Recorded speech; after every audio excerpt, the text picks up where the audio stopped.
आज का हम लोगों का टॉपिक है जीएसटी। जीएसटी की चर्चा करते हैं कि सबसे पहले जीएसटी होता क्या है। तो जीएसटी बोला जाता है वस्तु एवं सेवा कर को। वस्तु मतलब जो वस्तुएं हम खरीदते हैं, एवं सेवा कर मतलब सर्विस टैक्स। तो इसको इंग्लिश में कहते हैं गुड्स एंड सर्विस टैक्स। अब जीएसटी है क्या? तो ये एक प्रकार का अप्रत्यक्ष कर होता है। अप्रत्यक्ष कर का मतलब ये होता है कि जो आपको डायरेक्ट ना लगे। जैसे मान लो, सरकार आपसे ये नहीं कहती है कि कोई वस्तु थी और डायरेक्ट उसे ले लिया, नहीं, इनडायरेक्ट लगता है। वस्तुओं और सेवाओं पर लगाया जाता है। यह एकीकृत टैक्स है, मतलब इंटीग्रेटेड है। और ये गंतव्य आधारित है, डेस्टिनेशन बेस्ड है, और उपभोक्ता अधिकारिता मतलब कंज्यूमर बेस्ड कर है।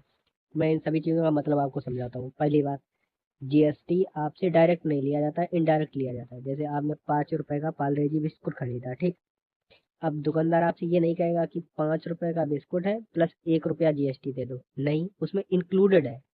देखो, ये बात कह रहा है वो कि अप्रत्यक्ष कर का मतलब यह है कि यह सीधे उपभोक्ता से नहीं लिया जाता है, यह वस्तुओं और सेवाओं पर लगाया जाता है और इसका भुगतान कोई और करता है, जैसे दुकानदार अंतिम रूप। लेकिन एक पॉइंट ये है कि जो इसका भार पड़ता है वो अंत में आप ही के ऊपर पड़ता है। जैसे आपको अब इसका मतलब का क्या था जीएसटी लागू करने का? तो इसका सिंपल सा रीजन था कि एक राष्ट्र एक कर और एक बाजार, one nation one tax one market. होता क्या था कि जैसे मान लो कोई वस्तु है, वो जैसे 5 रुपए का बिस्कुट बना कहाँ पे, कंपनी द्वारा। वो आया आपके राज्य सरकार के अंदर, उसने साथ कर दिया, वो दूसरी जगह आया, वहां से बहुत सारे टैक्स लगते थे, लगभग 17 से ज्यादा टैक्स आपके हटा दिए गए थे जब जीएसटी आई थी। ठीक है। देखो, ये लिखा भी है कि जीएसटी के कुल 17 सेंसस उपकार समाप्त हो गए थे, ठीक है। और बाकी कुछ चीजों पर लगने भी लगे थे, जैसे चुंगी, मनोरंजन, इंटरटेनमेंट के लिए सेंट्रल एक्साइज ड्यूटी पर, सर्विस टैक्स और सरचार्ज। ये कुछ आपके एक्स्ट्रा भी लगने लगे थे, लेकिन लगभग 17 से ज्यादा आपके खत्म कर दिए गए थे। थोड़ा जीएसटी के ऐतिहासिक विकास के बारे में जान लेते हैं। अब कि जीएसटी का जो सबसे पहले विचार रखा था वो अटल बिहारी वाजपेयी जी ने रखा था। और इनका जीएसटी का इनको जनक भी माना जाता है। किनको?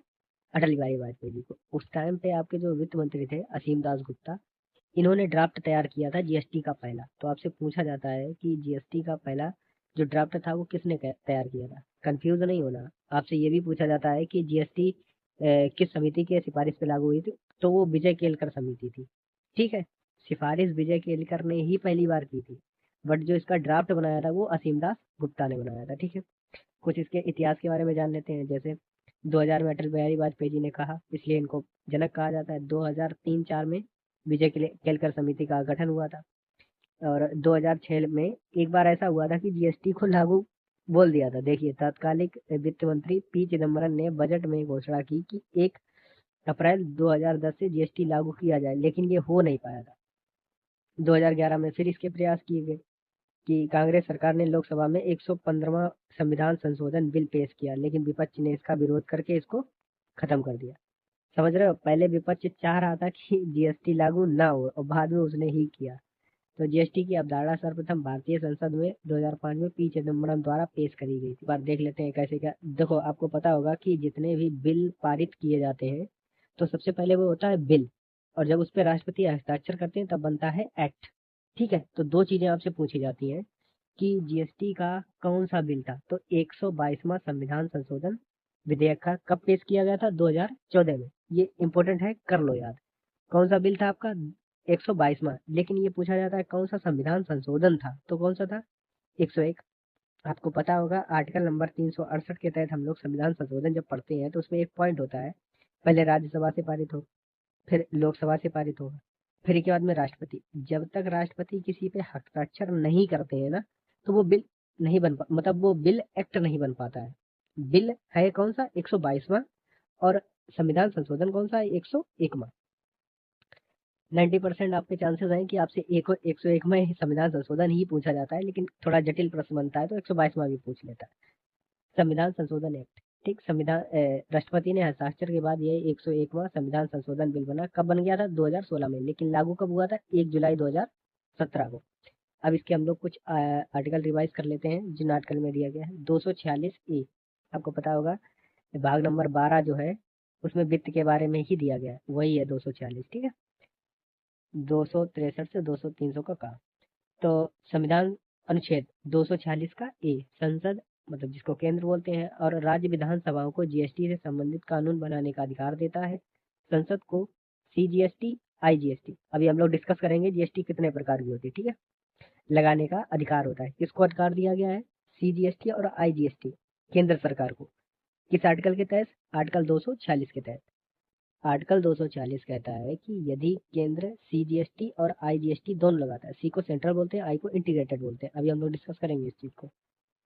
अनुच्छेद नंबर 269 इसमें क्या कहता है कि अंतरराज्यीय व्यापार, मतलब जब एक राज्य दूसरे राज्य से व्यापार करता है पर आईजीएसटी केंद्र सरकार द्वारा लगाया जाएगा, एकत्र किया जाएगा, जिसका विभाजन जीएसटी परिषद की सिफारिश पर किया जाएगा। 179 का ए, राष्ट्रपति द्वारा जीएसटी परिषद मतलब जीएसटी काउंसिल का गठन का प्रावधान है और 60 दिनों के अंदर राष्ट्रपति द्वारा गठन किया जाना था। ठीक, अब लागू हुआ था आपका 1 जुलाई 2017 को। 1 जुलाई को हम लोग क्या मनाते हैं? जीएसटी दिवस, क्योंकि 1 जुलाई को लागू हुआ था, वह जीएसटी दिवस मनाते हैं। 1 जुलाई को और भी डेज मनाते हैं, जैसे मैंने पढ़ा भी रखा है कि ये अंतर्राष्ट्रीय, आपका 1 जुलाई को कौन सा मनाया बताइए? डॉक्टर्स डे मनाया जाता है, ठीक है। अब बात करते हैं राज्य द्वारा अनुमोदित। बहुत बार ये प्रश्न पूछा जा चुका है कि जीएसटी को लागू करने वाला पहला राज्य कौन सा था, तो असम था, ठीक है। दूसरा राज्य बिहार, इंपॉर्टेंट है। लास्ट राज्य याद कर लेते हैं कि किसने किया था? जम्मू एंड कश्मीर ने, 5 जुलाई 2017 को। अब तुम समझो 1 जुलाई को ये चीज लागू होती है और मतलब 1 जुलाई को शुरू होती है, 5 जुलाई तक खत्म, सारे राज्य इसको अपना लेते हैं। पूछा जाता है, क्योंकि हम लोग यूपी के संदर्भ में ज्यादा चीजें पढ़ रहे हैं, तो याद होना चाहिए कि यूपी ने 9वां स्थान था जीएसटी को लागू करने में, ठीक है। अब ये देखा जाता है कि हम लोगों ने संविधान में जितनी सारी चीजें ली हैं, किसी किसी ना किसी के संविधान से ली है। वैसे ही जो हम लोगों ने जीएसटी लिया है वो कनाडा के संविधान से लिया है, ठीक है। कनाडा की तरह भारत में भी दोहरा मॉडल है, डुअल जीएसटी, जहां केंद्र और राज्य दोनों लगाते हैं। इसका प्रस्ताव चुनाव आयोग द्वारा किया जाता है कि कौन कितना लगाएगा। विश्व में सर्वप्रथम जीएसटी किसने लगाया था? फ्रांस ने। कब? 1954 में। तो सबसे पहले जीएसटी किसने लगाया? फ्रांस ने। और लेकिन ये नहीं है कि फ्रांस ने पहले लगाया तो जो हम लोगों का मॉडल है जीएसटी का वो वहीं से लेगा, नहीं। हम लोगों का जो मॉडल है वो कनाडा से लिया गया। अब अगर आप रिकॉल करना चाहें तो आउट हो गए थे टॉपिक से। देखो, जीएसटी परिषद, जीएसटी काउंसिल का गठन किस आर्टिकल के तहत होता है? 279 के ए के तहत। असीम दास गुप्ता ने इसकी सिफारिश करी थी। और जितने भी जीएसटी से रिलेटेड निर्णय होते हैं कौन लेता है? जीएसटी परिषद। कितने सदस्य होते हैं टोटल? 33, अध्यक्ष, उपाध्यक्ष और अन्य सदस्य। इसका अध्यक्ष कौन होता है? तो जो केंद्रीय वित्त मंत्री होते हैं वही इसके अध्यक्ष होते हैं। तो आपसे पूछा जा सकता है कि जीएसटी परिषद के पहले अध्यक्ष कौन थे? तो अरुण जेटली थे। ये भी आपसे पूछा जा सकता है कि जब जीएसटी लागू करी गई थी उस समय वित्त मंत्री कौन थे? तो अरुण जेटली ही थे, क्योंकि आपको पता है कि अध्यक्ष ही वो होते हैं इसके, वित्त मंत्री ही इसके अध्यक्ष होते हैं। जैसे आपको पता होगा कि जो नीति आयोग है उसके अध्यक्ष कौन होते हैं? प्रधानमंत्री। वैसे ही जीएसटी काउंसिल के अध्यक्ष कौन होते हैं? ऐसा भी प्रश्न बन के आ सकता है एग्जाम में कि जीएसटी परिषद के अध्यक्ष कौन होते हैं? तो कौन होते हैं? वित्त मंत्री, केंद्रीय वित्त मंत्री। उस टाइम पहले कौन थे? अरुण जेटली। प्रेजेंट टाइम पे कौन है? निर्मला सीतारमण। आपको पता होगा कि निर्मला सीतारमण है, ये पहली महिला वित्त मंत्री थी, ठीक है, पूर्णकालिक। वैसे आपको जो इंदिरा गांधी जी थी उन्होंने भी आपका जो बजट था उसको पेश किया था एक बार, जब मोरारजी देसाई जी ने मना कर दिया था। लेकिन जो ये पूर्णकालिक है वो यही है और बहुत जल्दी रिकॉर्ड तोड़ देंगी। 8 बार का रिकॉर्ड है। अच्छा, अब आपको बताना है कि 8 बार का रिकॉर्ड बजट पेश करने का किसका है?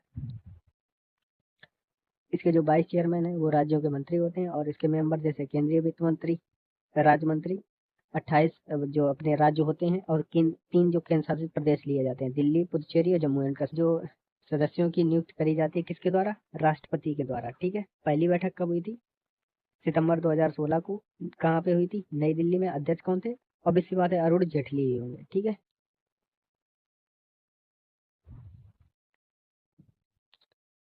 जीएसटी परिषद कार्य प्रणाली देखते हैं कि जीएसटी कार्य कैसे करती है। तो सबसे पहले तो जीएसटी परिषद जो है क्वेरम होता है हर चीज का। जैसे आपने पढ़ा होगा आर्टिकल नंबर 100 क्या कहता है? गण पूर्ति को बताता है कि लोकसभा या राज्यसभा से कोई विधेयक तभी पास हो सकता है या बन सकता है जब 1/10 सदस्य हों। तैसे जीएसटी परिषद में भी होता है कि निर्णय लेने के लिए कुल सदस्यों का 50% होना चाहिए, कम से कम उपस्थित होना चाहिए। और जो निर्णय प्रक्रिया है, निर्णय उपस्थित तथा मतदान करने वाले सदस्यों के 75% भारित बस्त बहुमत मेजोरिटी से लिया जाता है। मतलब 75% लोग होने चाहिए तभी कोई निर्णय लिया जाएगा। अब मतदान का भार कैसा रहता है, तो केंद्र सरकार के बाद आपको पता है केंद्र सरकार के पास में वैसे भी वेटेज ज़्यादा रहता है। आप कोई भी चीज़ पढ़ेंगे, जैसे आप लोकसभा राज्यसभा पढ़ेंगे तो आप थोड़ा सा जानेंगे कि जो लोकसभा है उसमें मैक्सिमम सीटें 550 होती हैं। तो अगर आप कोई भी काम करते हैं, जैसे संयुक्त बैठक भी अगर होती है, तब भी जो भार रहता है वो लोकसभा का ही ज़्यादा रहता है। तो वही एक पॉइंट है यहाँ पे कि जीएसटी परिषद में भी ऐसा होता है कि केंद्र सरकार का वेटेज 1/3 होता है और राज्य सरकार का 2/3 होता है। अब गैर मतदान सदस्य केंद्रीय उत्पाद शुल्क और सीमा शुल्क के अध्यक्ष परिषद की कार्रवाई में भाग ले सकते हैं लेकिन मतदान नहीं कर सकते हैं। जैसे जो आपके अध्यक्ष होते हैं वो कार्रवाई में भाग ले सकते हैं लेकिन मतदान नहीं कर सकते हैं। अब आपसे ये पूछा जाएगा कि जैसे ये बताओ, अगर जीएसटी परिषद कोई रिफॉर्म सर ला रही है तो अध्यक्ष उस पर मतदान कर सकते हैं या नहीं कर सकते हैं। तो इसका मतलब वो मतदान नहीं कर सकते हैं, लेकिन क्या उसमें भाग ले सकते हैं? बिल्कुल भाग ले सकते हैं। हाल की महत्वपूर्ण बैठक देखो, आप 47वीं याद कर सकते हैं, चंडीगढ़ में थी, लेकिन 56वीं, ये 56वीं कह रहे हैं, 56वीं आपको ज़्यादा इंपॉर्टेंट है याद करना। ये नई दिल्ली में हुई थी, ठीक है, अभी 3 सितंबर 2025 को। ये इंपॉर्टेंट क्यों है? क्योंकि जीएसटी में कुछ रिफॉर्म्स आए हैं आपके, जैसे पहले जो दरें थी उनको खत्म करके कुछ नई दरों को इंट्रोड्यूस किया गया है। चलो फिर वही देख लेते हैं हम लोग। पहले ये देखते हैं कि जीएसटी के प्रकार कितने होते हैं, हर प्रकार की कौन कौन सी। सीजीएसटी, जिसको सेंट्रल जीएसटी बोलते हैं, यह केंद्र सरकार द्वारा राज्य के भीतर लगाने वाली आपूर्ति पर लगाया जाता है। जैसे कोई भी वस्तु है केंद्र सरकार द्वारा, पहले वो आई, जैसे मान लो कोई बिस्कुट आया, ठीक, हम बिस्कुट से ही एग्जांपल ले रहे हैं सारे। तो वो पहले राज्य सरकार द्वारा, मतलब किसी कंपनी ने बनाया, उस कंपनी ने इंपोर्ट करके यूपी में भेजा, यूपी में वो मेरे गांव में बिका। जब वो मेरे गांव में बिका तो उस पर जो भी जीएसटी आएगा, अब उसको 50% डिवाइड करा जाएगा राज्य सरकार में और इसमें केंद्र सरकार में, ठीक है। जो एसजीएसटी लगता है इसमें 50-50% डिवाइड होता है। और इसमें जो आपकी जीएसटी परिषद है, जिसका अध्यक्ष अध्यक्ष वित्त मंत्री होता है, वही डिसाइड करती है कि मैं कितना बांटूंगा। इट्स डिपेंड ऑन जीएसटी परिषद कि कितना लोगों को देना है। एसजीएसटी बोला जाता है स्टेट जीएसटी को। यह राज्य सरकार द्वारा राज्य के भीतर होने वाली आपूर्ति पर लगाया जाता है। जैसे आप समझ लो, यदि कोई सामान यूपी में बना और यूपी में ही बिका है तो उस पर लगने वाला जीएसटी, सीजीएसटी और एसजीएसटी में 50-50% बटेगा। अब जैसे मान लो कोई चीज अगर यूपी में ही बन रही है तब भी उस पर 50-50% लगेगा। अब एक यूटी जीएसटी होता है जो यूनियन टेरिटरी वाला होता है, ठीक है, केंद्र शासित द्वारा बिना विधान सभा वाले के भीतर होने वाली आपूर्ति पर लगता है, ठीक है। अब लगता है आपका आईजीएसटी, इंटीग्रेटेड जीएसटी। इसको एकीकृत वस्तु सेवा कर बोला जाता है। यह अंतरराज्यीय व्यापार में लगता है। जैसे अभी हमने आपको बताया था कि एक राज्य से दूसरे राज्य में व्यापार होता है। हाँ, इसका आर्टिकल आपको रिकॉल करना है, कौन सा बताया था, 269 का ए। इसमें क्या था कि जो आईजीएसटी होगा ये लगाएगा तो आपको केंद्र सरकार ही, बस इसको कैसे डिवाइड करना है ये जीएसटी परिषद डिवाइड, मतलब वो करेगी डिसाइड। आयात पर जीएसटी लगता है, कोई आयात कर रहे हो या निर्यात कर रहे हो। और सबसे इम्पोर्टेंट, अब एस एस जीएसटी की बात करते हैं। SGSTIN, आपसे इसका फुल फॉर्म पूछा जाता है, गुड्स एंड सर्विस टैक्स और आइडेंटिफिकेशन नंबर, ठीक है। ये होता है आपका 15 अंकों का। फैक्ट नंबर 1, ये कितने अंकों का होता है, 15। अब देखो दूसरे में चलते हैं। इसमें जो 2 अंक होते हैं शुरू के, वो राज्य का कोड होता है। जैसे आपने देखा यूपी 74 ये सब लिखा होता है, उसी प्रकार से इसमें राज्य का कोड होता है। लास्ट में आपका क्या होता है, अब 10 नंबर होते हैं, यहाँ पे सॉरी लास्ट बोल दिया मैंने, 10 नंबर का पैन नंबर होता है। पहले राज्य, फिर पैन नंबर, फिर कारोबार की पहचान कि आपका कौन सा है, एजुकेशन से रिलेटेड है या आपका ग्रोसरी से रिलेटेड है, फाइनेंस से रिलेटेड है, तो वो सारी चीजें होती है, ठीक है। सबसे पहले आपसे ये पूछा, जीएसटी, GSTN, एक सेकेंड पहले ले, हाँ ठीक है। Goods and service tax, tax internet tax network. अब देखो क्या होता है ये, यह एक गैर लाभकारी कंपनी है जो जीएसटी के लिए आईटी अवरचना प्रदान करती है। इसका सॉफ्टवेयर इन्फोसिस टेक्नोलॉजी द्वारा विकसित किया जाता है। अब ये क्या होता है कि एक जीएसटी का नेटवर्क बना, वही सब चीजें हैं कि कैसे जीएसटी आ रहा है, कहाँ से क्या हो रहा है, वो सारी चीजें कौन देखता है? आईटी बनाता है। ये जो सॉफ्टवेयर है वो किसने बनाया? इन्फोसिस ने। अब एससीएन कोड होता है एक, हार्मो क्या हार्मोनिजेड सिस्टम ऑफ नोमेनकल्चर, ठीक है। एससीएन का फुल फॉर्म होता है वस्तुओं के वर्गीकरण के लिए 8 अंकीय कोड होता है। क्या आएगा? SCN code. आपसे ये पूछा जाएगा, एच सी एन बोल रहा हूँ मैं, एचएसएन कोड कितने नंबर का होता है? तो 8 का। और एस ए सी नंबर कितने का होता है? 6 का। Service accounting code, service accounting code कितने का होता है? 6 का, ठीक है। जीएसटी की दरें देख लेते हैं। अभी आपने देखा कि अभी जो बैठक हुई थी आपकी नई दिल्ली में 2025 वाली, उसमें क्या हुआ था कि जीएसटी के पे कुछ रिफॉर्म्स आए थे। वो क्या थे? देखो, 56वीं बैठक आपकी नई दिल्ली में हुई थी 3 सितंबर 2025 को। जीएसटी की दरों में एक बड़ा बदलाव आया था। जीएसटी, इसको जीएसटी 2.0 बोला जाता है। आपसे ये पूछ सकता है कि जीएसटी 2.0 में कौन सी दरें हैं, और ये भी पूछे जीएसटी में कितनी दरें हैं, तो कितनी है प्रेजेंट टाइम पे? 4। आपकी पहले कितनी हुआ करती थी? 5, और एक आपकी खत्म कर दी गई है, ठीक है। तो कौन कौन सी है? तो खत्म कर दी उसको छोड़ो, कौन कौन सी हैं ये देखो, ये लिखा है, आप देख सकते हो 5, 12, 18, 28 थी। तो 5, 18 तो अभी भी है, 5, 18 जीरो है, लेकिन एक 40 आपकी नई ऐड कर दी गई। तो 5, सॉरी, 0, 5, 18 और 40, 0, 5, 18, 40, 0, 5, 18, 40, 0, 5, 18, 40, ठीक है। अब कुछ जैसे स्पेशल दरें भी होती हैं आपकी जो लग जाती हैं, जैसे सोना चांदी आभूषण के सिक्कों पर 3%, पालिश की हुई के पत्थरों पर डायमंड पर 1.5%, कच्चे कीमतों पर 0.5%। 2025 में जीएसटी का, ये देख लेते हैं, 2025 में जीएसटी का % की दर, खाद्य पदार्थ जैसे खुला हुआ दूध, हम लोग जैसे भैंस लगाई माप दिया, कोई दिक्कत नहीं।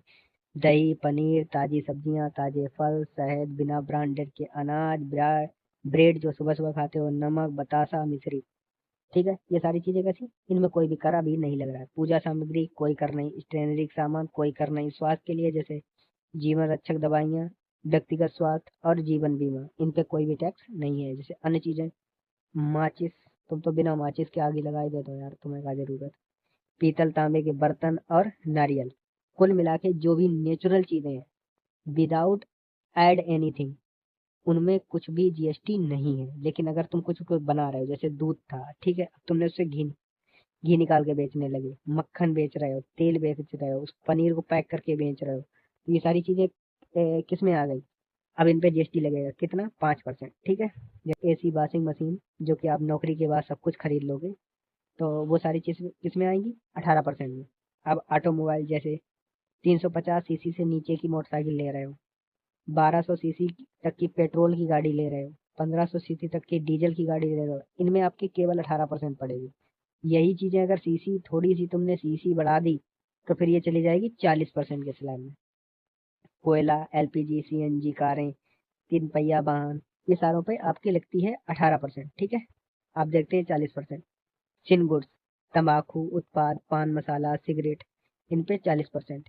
पेय पदार्थ, कोल्ड ड्रिंक, एक चीज देखना, यहाँ पे तंबाकू, पान मसाला, सिगरेट लिखा है, दारू नहीं लिखा है, ठीक है, तो उसको इंक्लूड नहीं करना, वो अलग से होता है, अभी मैं बताऊंगा। कुछ चीजें जीएसटी के दायरे से बाहर हैं, वही डिस्कस करते हैं। निम्नलिखित वस्तुओं और सेवाओं पर जीएसटी नहीं लगता है, जो मैं बता रहा हूँ अभी। इन पर केंद्र और राज्य सरकारें पुराना टैक्स लगाती हैं। जैसे पहले आपने सुना था वैट लगता था, ये शायद से 2006 में आया था, तो इसको क्या बोला जाता है? वैल्यू एडेड टैक्स, ठीक है।